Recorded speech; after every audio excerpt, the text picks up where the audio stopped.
Grounding satellites, SAT-TV, dishes and coax cables is crucial for safety and proper operation. According to the National Electrical Code, NEC, all exposed non-current carrying metal parts of SAT-TV systems, including the dish, mount, and coax cable shield, must be grounded. Grounding provides a safe path for electrical currents to flow during a lightning strike, diverting the current away from the equipment and the occupants of the building. Grounding reduces the risk of electric shock by preventing voltage buildup on the system. Proper grounding ensures optimal signal reception and prevents interference from other electrical devices. The NEC 2020 edition provides specific requirements for grounding SAT-TV systems. Use a solid or stranded bare or insulated copper conductor not smaller than number 6 AWG. Connect the grounding conductor to one or more of the following. Firstly, the service entrance ground electrode system, GES. Secondly, the grounding electrode conductor, GEC. And thirdly, the earth electrode such as a buried ground rod with a minimum length of 8 feet. Bond the grounding conductor to the dish mount, all coax shields, and the grounding block or bus at the switch or splitter. Install a coax surge protector at the entrance point to the building.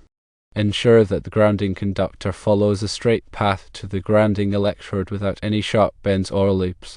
All connections should be protected from corrosion using watertight connectors or grounding clamps. Inspect the grounding system periodically for any damage or corrosion. Grounding SAT-TV systems requires knowledge and experience with electrical codes and safety practices. It is highly recommended to hire a licensed electrician to ensure the proper installation, grounding, and testing of the system. It's vital to understand the National Electrical Code's NEC guidelines for grounding satellite dishes to ensure safety and optimal performance. These guidelines are designed to protect both equipment and people from electrical hazards, especially lightning strikes. The grounding conductor plays a crucial role in diverting stray electrical current safely to the earth. The NEC mandates that this conductor be made of copper, either solid or stranded, and it must be at least a number 6 AWG in size. This size is chosen to handle significant fault currents that might occur during a lightning strike or other electrical events. The grounding conductor must connect to a grounding electrode system, GES, which serves as the primary connection to the earth. The service entrance GES is often the most accessible and reliable point for this connection. It includes existing grounding electrodes like metal water pipes, buried ground rods, and concrete encased electrodes, often referred to as UFA grounds. Alternatively, the grounding conductor can connect to the grounding electrode conductor, GEC, which is the conductor that connects the service entrance GES to the neutral bus in the main electrical panel. This connection ensures that the satellite dish is grounded to the same potential as the electrical system in the house. If neither of these options is readily accessible, a dedicated earth electrode can be used. This usually involves driving a ground rod into the earth. The NEC requires that ground rods be at least 8 feet long and made of a non-corrosive material like copper or copper-clad steel. The rod must be driven deep enough to ensure good contact with the earth, providing a low impedance path for fault currents. When installing the grounding conductor, it is essential to bond it to all metallic parts of the satellite dish system. This includes the dish mount, the coax cable shields, and any grounding blocks or buses used at switches or splitters. Bonding ensures that all these components are at the same electrical potential, reducing the risk of voltage differences that could cause electric shock or equipment damage. The connection points must be clean and free of corrosion to ensure good electrical contact. Use appropriate connectors and clamps that are listed for grounding purposes and are compatible with the materials being connected. In addition to grounding the satellite dish, it is also crucial to install a coax surge protector at the point where the coax cable enters the building. This device is designed to divert any voltage surges that may travel along the coax cable, protecting the connected equipment such as receivers and televisions. The surge protector should be properly grounded to the same grounding system as the satellite dish. When routing the grounding conductor, avoid sharp bends and loops. Sharp bends increase the impedance of the conductor, hindering its ability to effectively carry fault currents. Loops can create inductive effects that can also impede the flow of current. The grounding conductor should follow a direct path from the satellite dish to the grounding electrode, minimizing its length and ensuring a low impedance path. Corrosion is a major enemy of grounding systems. Over time, corrosion can degrade the connections and reduce their effectiveness. To combat corrosion, use corrosion-resistant connectors and clamps. Watertight connectors are particularly useful in outdoor environments where they can prevent moisture from entering the connection. Regularly inspect the grounding system for any signs of damage or corrosion. Check the condition of the grounding conductors, connectors, and clamps. Look for any signs of rust, discoloration, or physical damage. If any problems are found, repair or replace the affected components promptly. Grounding satellite dish systems involves working with electrical systems and requires a thorough understanding of the NEC and electrical safety practices. If you are not comfortable working with electricity, it is highly recommended to hire a licensed electrician to perform the installation. A licensed electrician has the knowledge, skills, and experience to ensure that the system is installed safely and correctly.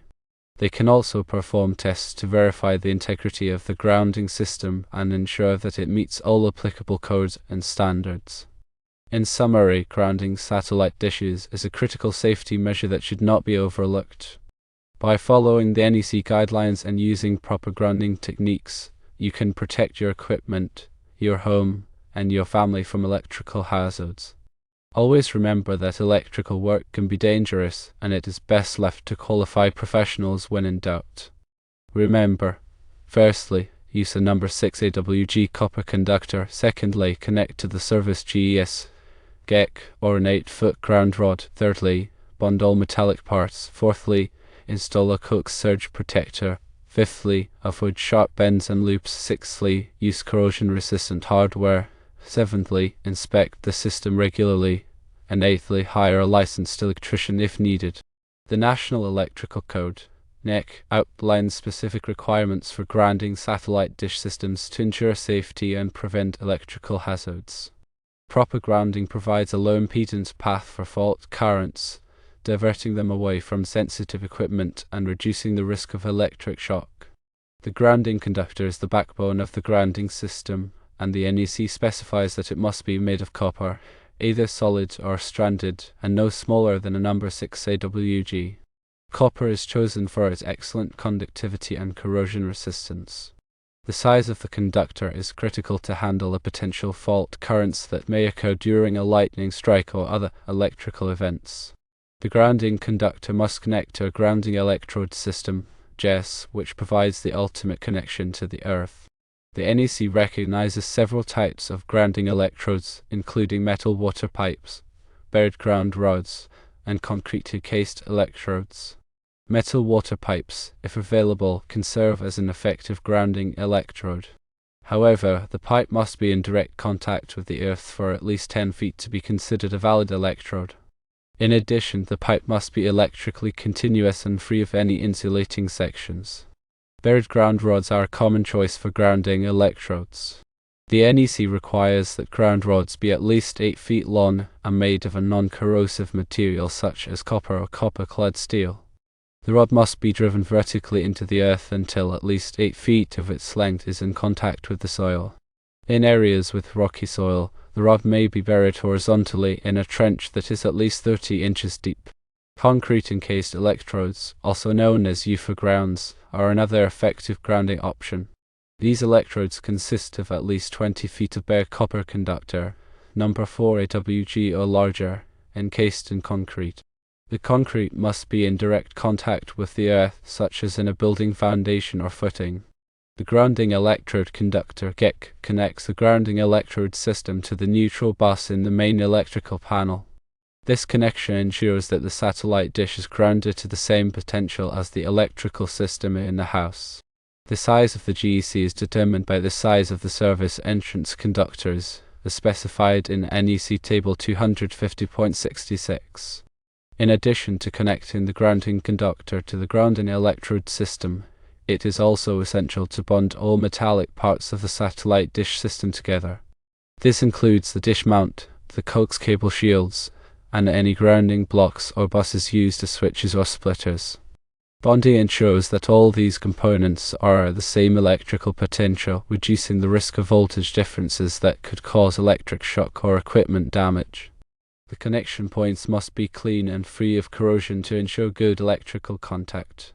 Use appropriate connectors and clamps that are listed for grounding purposes and are compatible with the materials being connected.